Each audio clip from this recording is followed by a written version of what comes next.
everyone, I'm CP Lesley, the host of New Books in Historical Fiction. Today I'm interviewing Laura Morelli, the author of The Gondola Maker, an award-winning coming-of-age novel set in 16th century Venice. The book begins with the burning of a boat. Chapter 1. Venice, 1581. I chew my lower lip while I wait to see my father's gondola catch fire. Beneath the boat, a pile of firewood is stacked so high that I find myself in the odd position of looking up at the underside of its black hull. A meticulous servant or day laborer has split the logs and arranged them into neat stacks, then pressed dried brush into the spaces between the wood, with the intention to start an impressive blaze. The gondola has been lashed to the largest logs of the pyre, yet it remains skewed at an angle.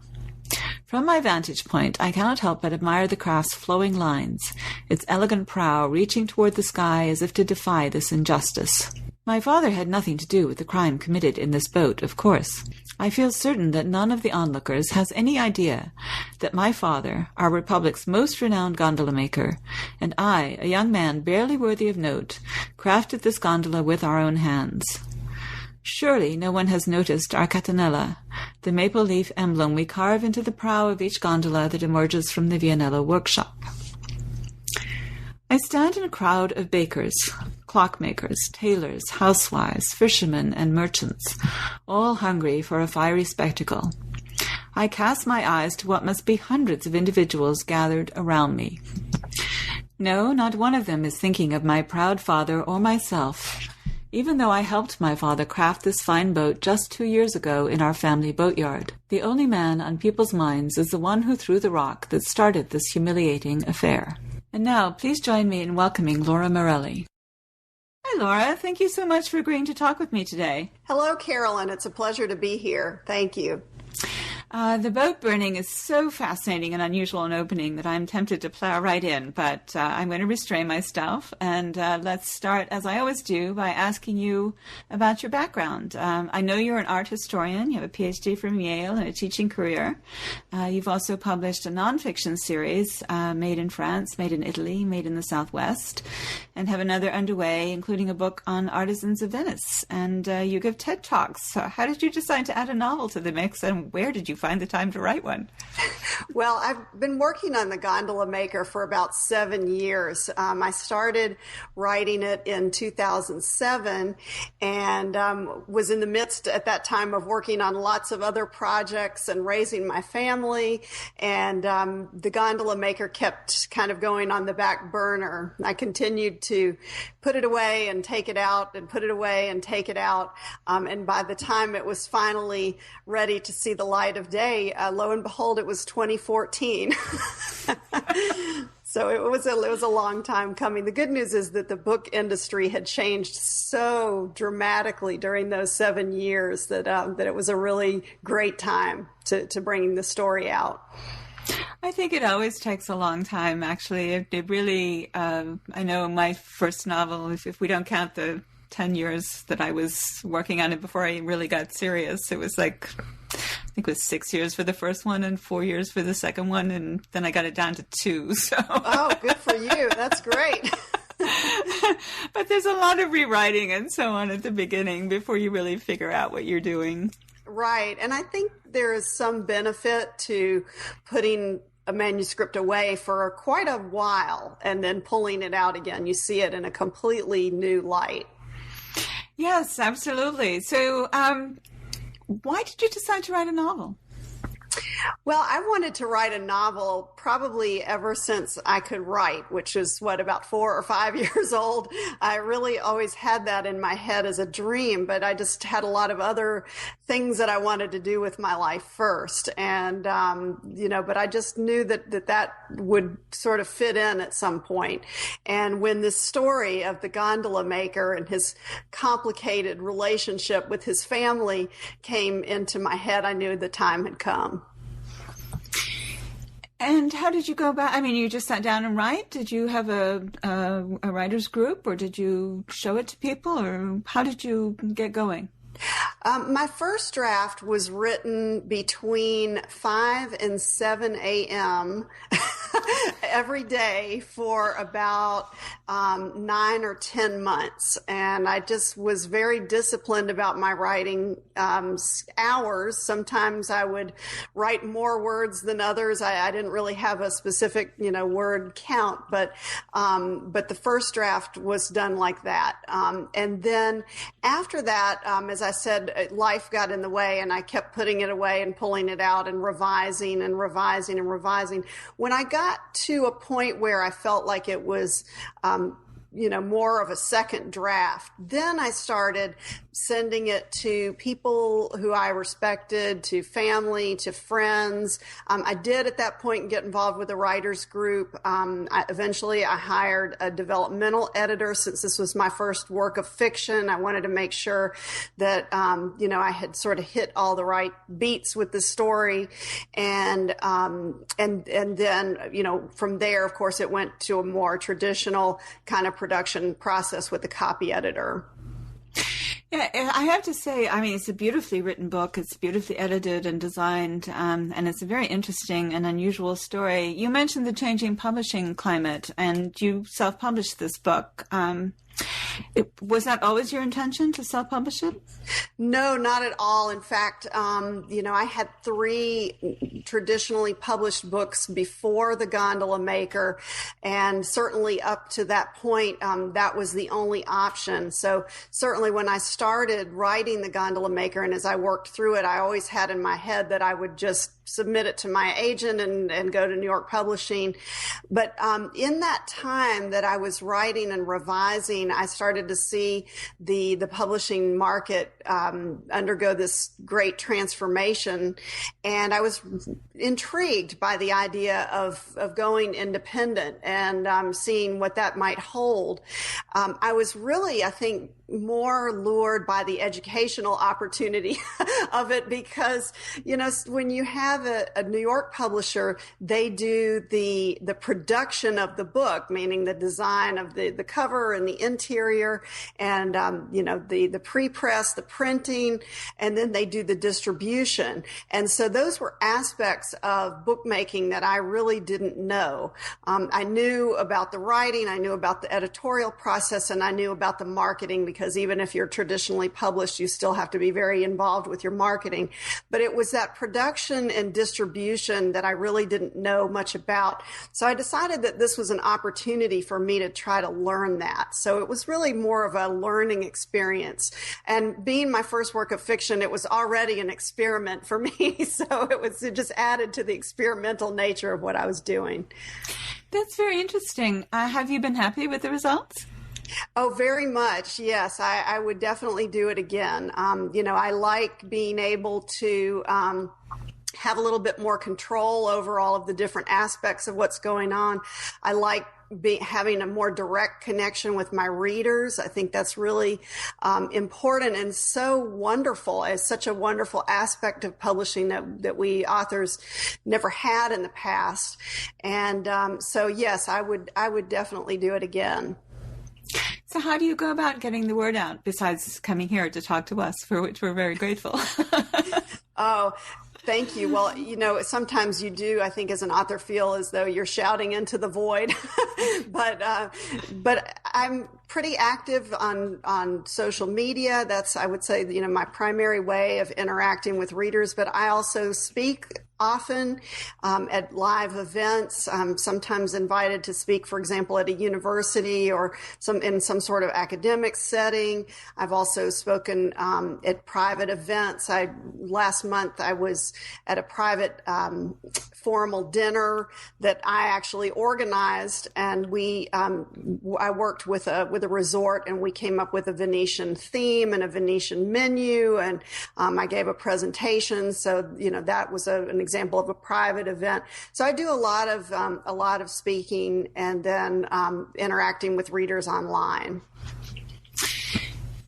That's interesting. That's good to know. I'm sure there are people listening who are taking notes as they listen to you. So let's get to the boat burning, which is the opening of the Gondola Maker. The eye of the passage I read is Luca Vianello, and I usually explain that before I read the passage, but I thought in this case it would be interesting to go straight into the interview and explore it there. And the boat that Luca is watching being burned was built by his father, a master craftsman, descended from a long line of gondola makers. Why is the gondola being burned? And as a novelist, what made you decide to open with this incident? Well, truth is stranger than fiction. And in this case, this incident of the gondola burning actually was pulled directly from the pages of a historical document in Venice. The actual event was recorded in 1500 by an observer who said that at that time there were two gondoliers who were rivals, and one of the gondoliers apparently had been carrying around a rock in his gondola just in case he ran across his rival somewhere on the Grand Canal, and he did. And so he pulled out the rock and promptly threw it at his rival. Well, as luck would have it, the passenger in the other gondola happened to be the French ambassador. And so when this rock hit the side of the passenger compartment of the French ambassador's gondola, the ambassador emerged from the compartment and was so angry that he went directly to the Venetian Council of 10 and lodged a formal complaint. And the gondolier who threw the rock promptly fled from the city, but his gondola was confiscated and burned on a pyre between the two columns of justice just outside the Doge's palace. They're still there today. And so this act of boat burning and of public retribution, for me, it had so many layers of Venetian Renaissance culture and justice and the lives of the gondoliers and the gondola makers themselves, that it was such a rich event that I decided that was a way to start this story that would have a lot of legs. Yeah, and it does. I mean, it's really, the detail is fascinating, and the thing itself is so strange. I mean, if a cabbie gets into a fight with another cabbie, you don't expect them to make a public bonfire in the middle of Philadelphia and take out the cab. That's a perfect analogy. I mean, that is exactly what happened, and it is strange. But, there's so many strange things about Venetian culture in the Middle Ages and the Renaissance. And, the Venetians were very much aware of their status and their position in the world. It was, seen as a city, it was a model of government and of fairness. And so, to hear these strange tales is just so fascinating. Yeah, absolutely. And it leads wonderfully into my next question, which is the detail itself in the story is very rich. This is one of the things that I absolutely loved about this book. I mean, I knew what a gondola was, right? I mean, I've seen pictures of them all my life, but I had no idea how much work went into creating one. And you really do a wonderful job with that. How much research did you have to do, and what kinds of sources are available for that period? Well, as I mentioned, the Venetians were aware of their position, and luckily their history is voluminously documented through this period. So there is a lot to draw from. I went about the research for this book in what was probably an unusual way. I had written a book before this called Made in Italy, which is a tour of all of these traditional master craftsmen through Italy, people making gondolas and ceramics and leather and glass and all of these beautiful centuries-old traditions, these things that you want to go and see when you visit Italy. And in the course of doing research for that book, I actually did quite a bit of research on the history of the gondola and the gondola makers. But but this novel was then an opportunity to take that research to a much deeper level and take a deeper dive into more of the stories of the people behind these traditions. And interestingly, there is quite a bit of research about the gondola makers themselves, because of course they were members of a guild, and the guilds kept statutes. They had very strict regulations. They regulated everything from dowering their daughters to burying their dead, ministering to their sick, specifying what kinds of wood that they needed to use in the construction of their boats. It was very detailed. For gondoliers, however, there's very little of historical documentation because, of course, they were members of the lower class. Many of them were in domestic service. They were nameless, faceless very often. And the only historical records that we have of these boatmen, of which there were tens of thousands in the Renaissance in Venice, are those acts that they did that were against the law. So you have this picture of these guys as being just very rough and tumble, and they were notorious for their foul language and these terrible acts. And so we have this image of the gondoliers as these terrible guys. Whether that was a balanced view, I doubt it. It's just probably what appeared in the historical document, because that's the only documentation of them that we have.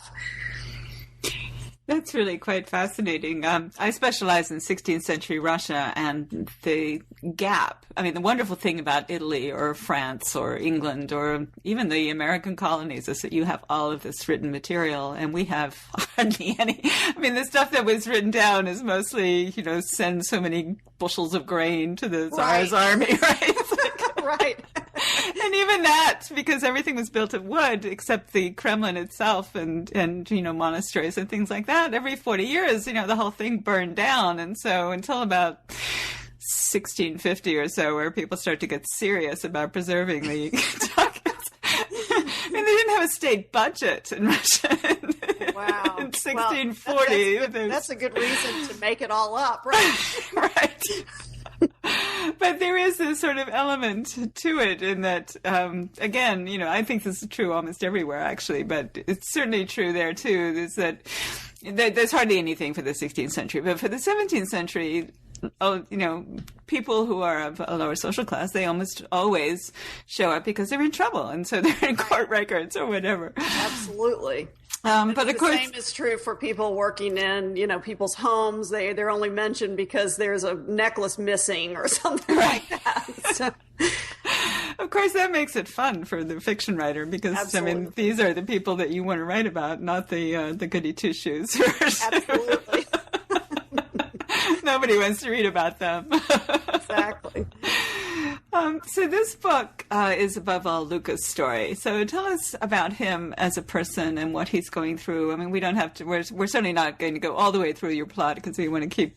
We want to whet people's appetite so they go read the book. But we can certainly go through the first quarter or third or whatever makes you comfortable. And he is the heart of the book. So tell us what you can about him and where. Actually, even before you do that, you mentioned that you were working on Made in Venice. Did the idea for the Gondola Maker come to you before that or after that? The idea for the Gondola Maker germinated inside my head while I was doing the research for my book Made in Italy. And, as I traveled through Italy and I was interviewing makers of gondolas and glass and ceramics and leather and all of these wonderful traditions, I kept hearing the same story over and over again because I was interviewing these contemporary artisans, and they constantly said to me, Laura, it's so critical that we pass on this torch of tradition to the next generation. We must pass our craft down to our sons and daughters, our grandchildren, otherwise it will die.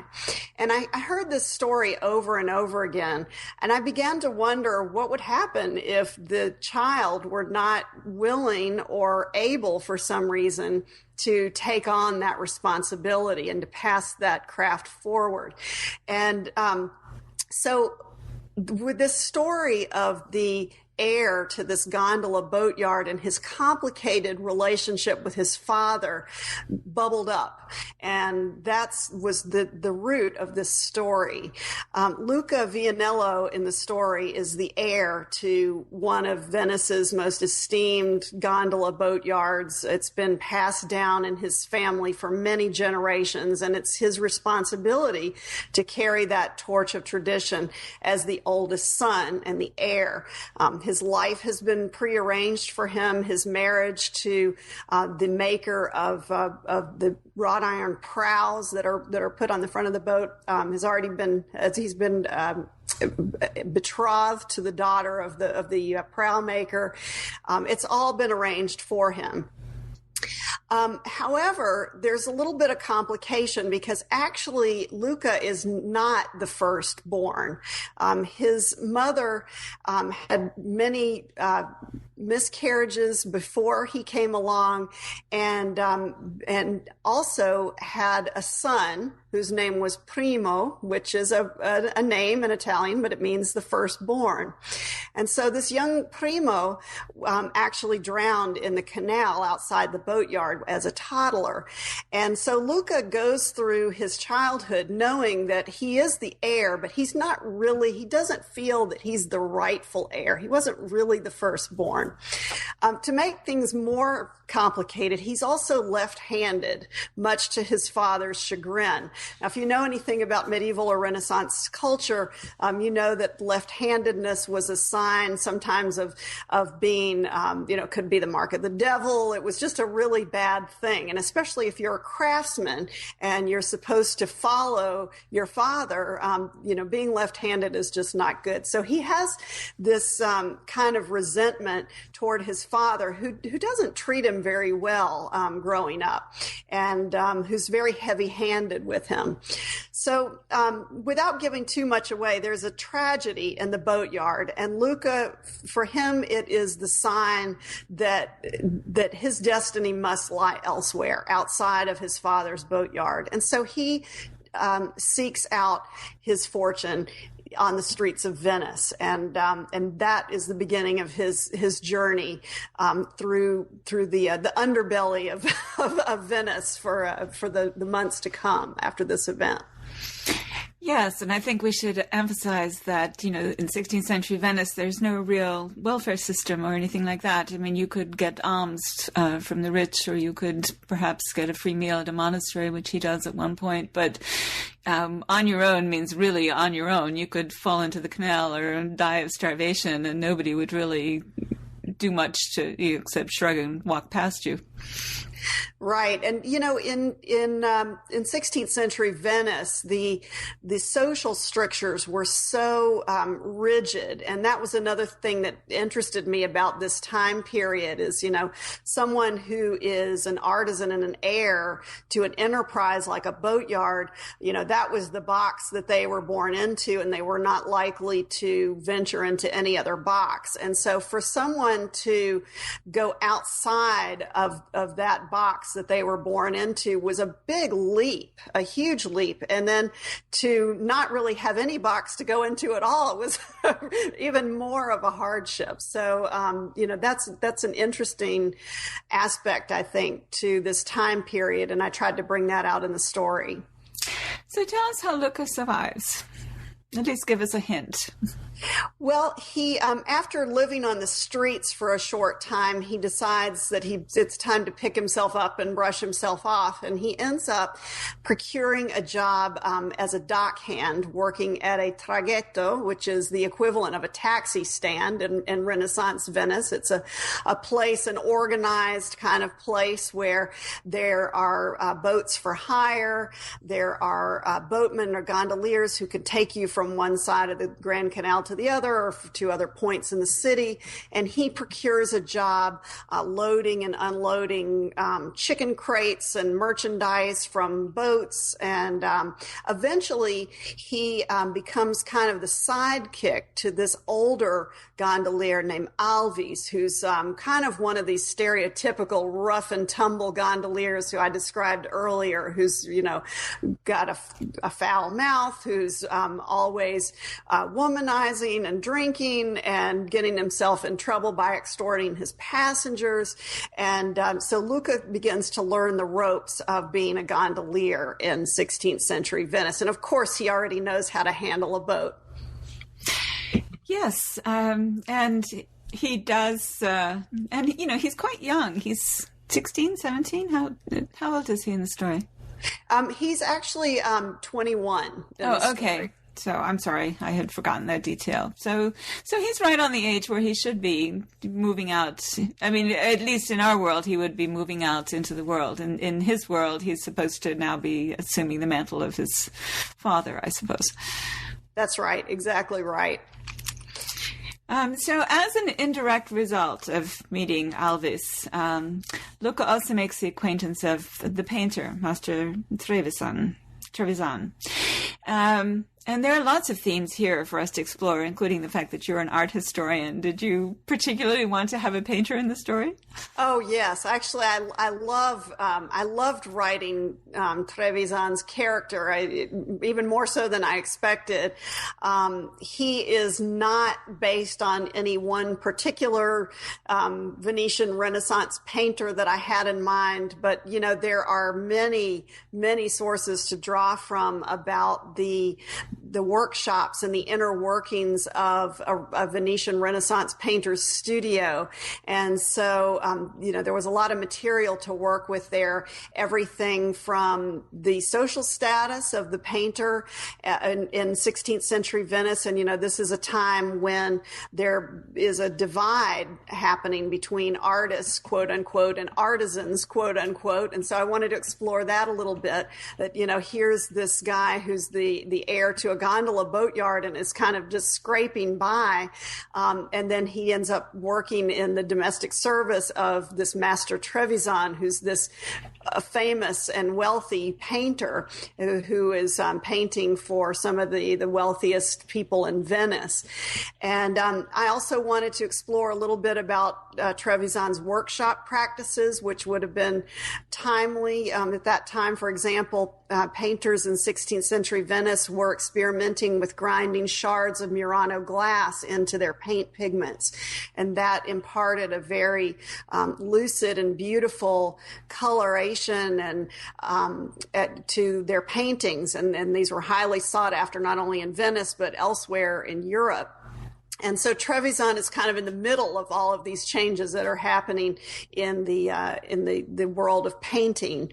And then Luca has the great fortune to become more allied with Trevisan and actually moves into his house eventually and becomes his own private boatman. And that opens up a whole new world into this, into upper. And once Luca becomes employed as Trevisan's private boatman, then that opens up a whole new world into the upper class society of Renaissance Venice. And for the first time in his life, Luca meets a lot of the movers and shakers of his world in Renaissance Venice. And more specifically, he comes in contact with a mysterious young lady. Whom Master Trevisan is painting. That's right. She is coming into Master Trevisan's studio to sit for a portrait. And so Luca glimpses her whenever she comes to sit for the portrait. And then when no one's looking, he sneaks into the artist's studio to pull the curtain back and see the portrait in progress. And that captivates him throughout the book. So how much do you want to tell us about her, or do you want to keep her identity under wraps for the moment? No, I can tell you something about her. This woman's name is Giuliana Zanchi, and she is the daughter of one of the city's wealthiest bankers. What Luca doesn't know, actually, he knows very little about her except that she shows up occasionally to sit for a portrait. But what he doesn't know is that her father's bank has failed.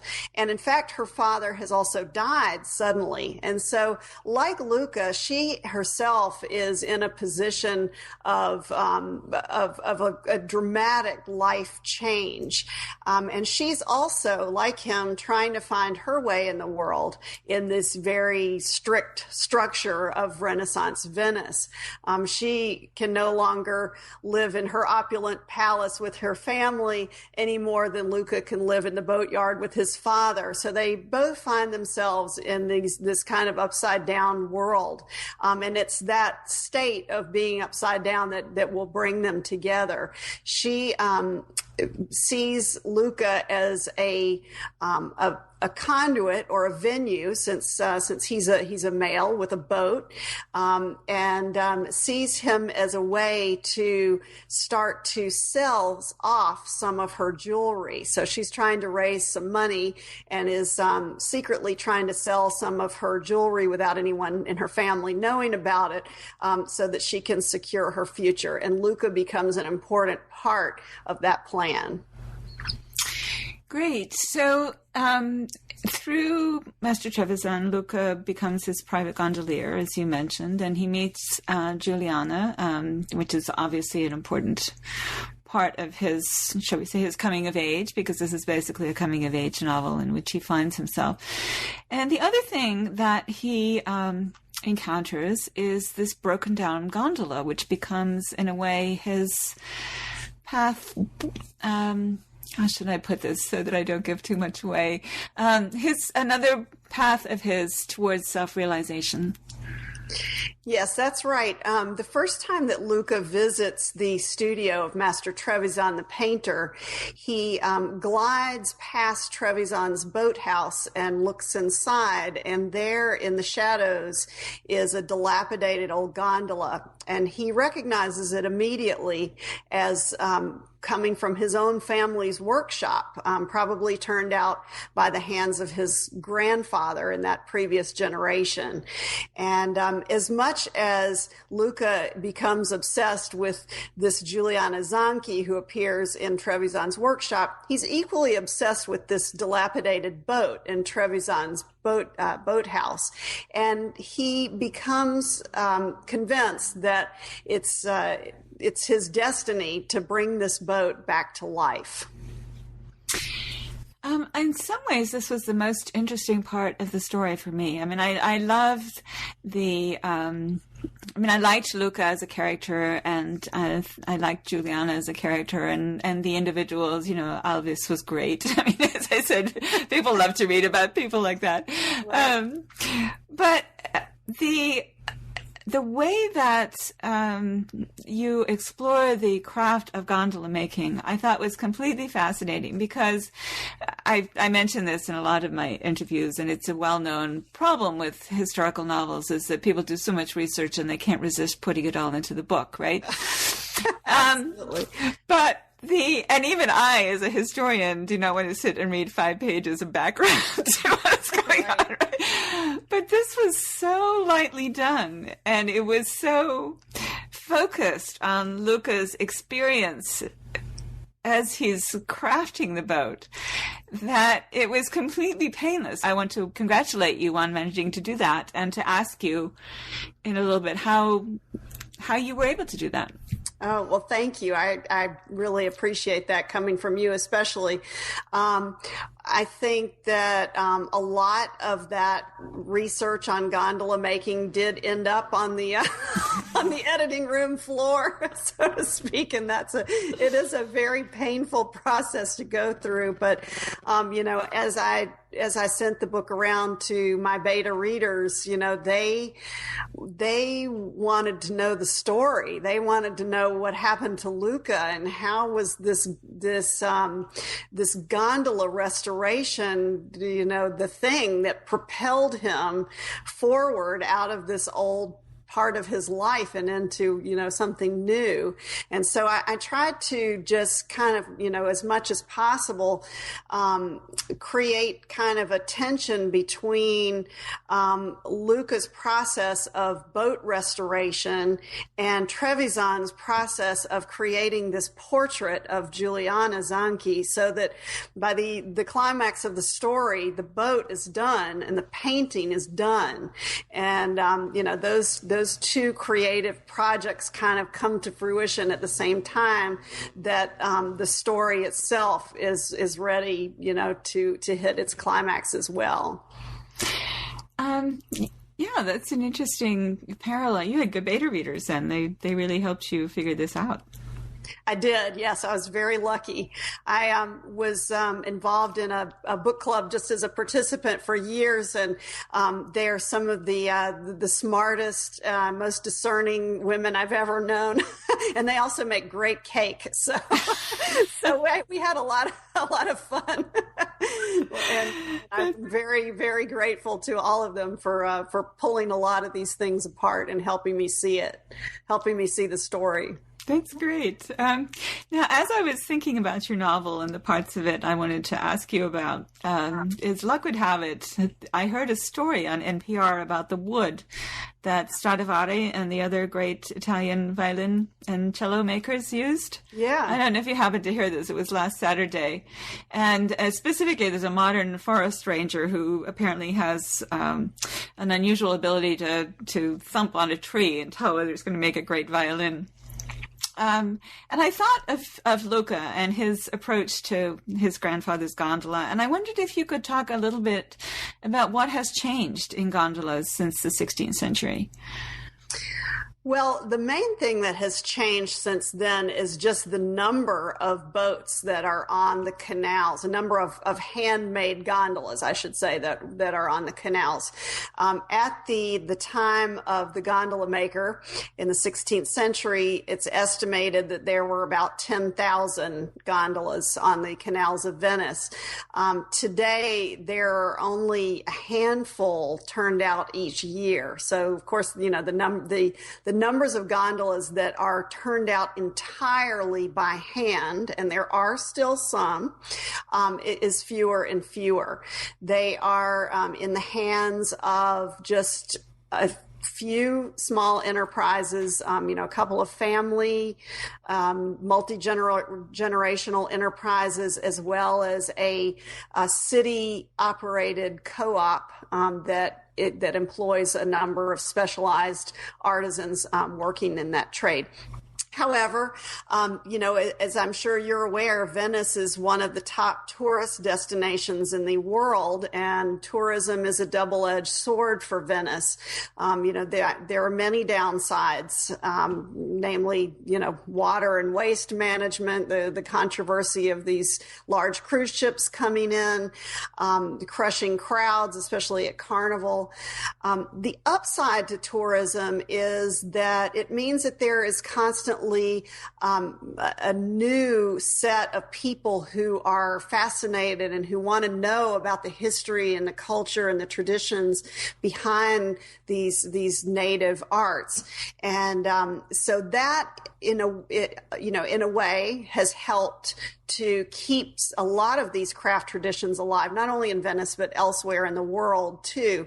It's just that it's very stark, in Venice, because the tourism is such a big part of the economy. Everyone who travels to Venice wants to take a ride in a gondola, and there's a lot more awareness of authentic carnival mask versus those that are imported from China, even though it's not always easy for the casual traveler to tell those apart. But, there is still a culture of handmade gondolas that is still alive in Venice. So that's wonderful, especially because gondolas are made of wood, and even though they are made within the highest order of craftsmanship, it doesn't change the fact that Venice is a waterlogged city, and these boats are essentially perishable. The oldest one that I'm aware of that still exists today dates from the middle of the 19th century. So they don't last forever, so they have to keep turning them out. That's good to know. What would you like readers to take away from the Gondola Maker? I hope readers come away with a greater appreciation for this historic tradition and the craft of gondola making. I hope they come away with wondering, as I did, about the role of craftsmanship in our world and how knowledge is transmitted from one generation to the next. And most of all, I just hope they enjoy a good story. And what about you? Will you write more novels someday, do you think? I will, yes. Right now I'm working on what got put on the back burner while I was working on the Gondola Maker. I'm working on a new travel guide series called Laura Morelli's Authentic Arts. And it is a series of small city and regional guides that lead people beyond the museums and the tourist traps to discover these authentic crafts. I have the first book is coming out at the beginning of the year. It's on Venice. I also have a guide on Florence, Naples and the Amalfi Coast, Tuscany and Umbria, Sardinia, Sicily, Paris, and Provence. Those are rolling out in 2015. And then after that, I fully intend to return to historical fiction. I had so much fun writing this book that it's definitely time to write another one. And do you have ideas where you're going to go or what you'd like to work on? I am going to stay in this theme of what I would call art historical fiction, because certainly that's what I know and what I love. And there are so many interesting stories out there to bring to life in a fictional way. You know, I spent a lot of time in academia and sitting in academic conferences and hearing some of the smartest people in the world talk about art history. And it's such a fascinating topic. You know, unfortunately, we in academia try to make it as boring as we possibly can. and so, you know, I feel like maybe my contribution is that, you know, to try to bring some of that rigor of scholarship while at the same time bringing some of that or retaining some of that excitement that's so inherent in art history. It's the most fascinating topic in the world. Yeah, I agree. I mean, actually, with Russian history, we don't quite have that problem because there's so much going on. It's like you cannot make them boring, even if you try. But I agree. I think it's not only students of history who would like this, but I think people who got very bored in their high school history classes and probably never even took college history classes because they were so bored, they will pick up a historical novel and they will read it and enjoy it. Right. So I wish you all the best, and we'll stay in touch, so maybe we can talk to you again when you have another novel. And thank you so much for talking with us today. Oh, thank you, Carolyn. It's been my pleasure. And thank you for listening to our podcast. Once again, I'm CP Lesley, and today I've been talking with Laura Morelli, the author of The Gondola Maker. You can find out more about her and her books at www.LauraMorelli.com. Like us on Facebook, search for New Books in Historical Fiction, and follow us on Twitter at New Books Histfic. If you do, you'll see each time we post a new interview. At blog.cplesley.com, I upload expanded posts about the interviews and in general discuss history, historical fiction, and the rapidly changing publishing industry. My social media links are under the About Me tab. If you'd like to know more about my novels, you can find that information under the Books tab. The New Books Network is run by volunteers, but we do have expenses. If you enjoyed this podcast, please consider visiting our website at http://newbooksnetwork.com and making a donation. That's all for today. Please check back soon for another conversation about new books in historical fiction.